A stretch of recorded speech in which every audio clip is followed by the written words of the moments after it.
Чечня представлена на Кубке России самой многочисленной командой. За рингом участники готовятся к предстоящему бою. Тамерлан Баширов – действующий чемпион мира в своем весе. Он пока не знает, с кем будет драться, но в своих силах уверен. Посмотрим, все по воле Аллаха. Иншаллах, выиграем. Не надо соперника недооценивать, он тоже, как я, человек. Для участия в Кубке России по кикбоксингу в разделе К1 приехали спортсмены из более чем 20 регионов страны. Большая часть чеченской команды состоит из воспитанников бойцовского клуба «Беркут», который оказывал Минспорту Чечни активное содействие в организации турнира.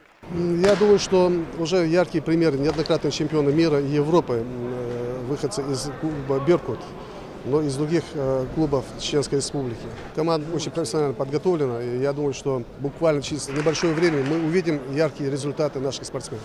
Из-за большого количества участников в спорткомплексе «Олимпийск» сегодня 2 ринга. На одном соревнуются взрослые спортсмены, на другом – юноши и юниоры. Понаблюдать за ходом встреч Кубка России приехал и вице-президент Федерации кикбоксинга России Вадим Украинцев. Для того, чтобы людям показывать всю нашу самобытность в России, решили обязательно провести это в Грозном, особенно когда получили заявку от Республики Чечня провести Кубок России у себя на территории. Мы знаем ваше отношение к единоборствам, отношение к кикбоксу. Тем более в этом году у вас члены сборной команды 2 стали чемпионами Европы, очень приятно, поэтому мы с радостью отдали Кубок России. Оценивает организацию турнира и помощник главы по спорту Лечи Курбанов, который сам является чемпионом мира в разделе К1. По боям смотрю, вроде неплохо, хорошие бои, но оценка только послезавтра будет, смотря кто выйдет в финал. Сам турнир, то, что проходит в Чеченской Республике по кикбоксингу, Кубок России первый раз, это очень хорошо, это большой плюс, стимул для наших спортсменов.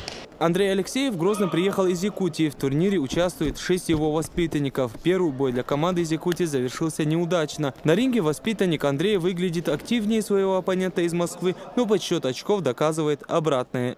Я сюда привез молодых ребят, которые вот только начинают набирать опыта. Хочу их обкатать здесь, чтобы они прочувствовали большой ринг, как бы. Прогноз – дело неблагодарное, я не люблю прогнозировать.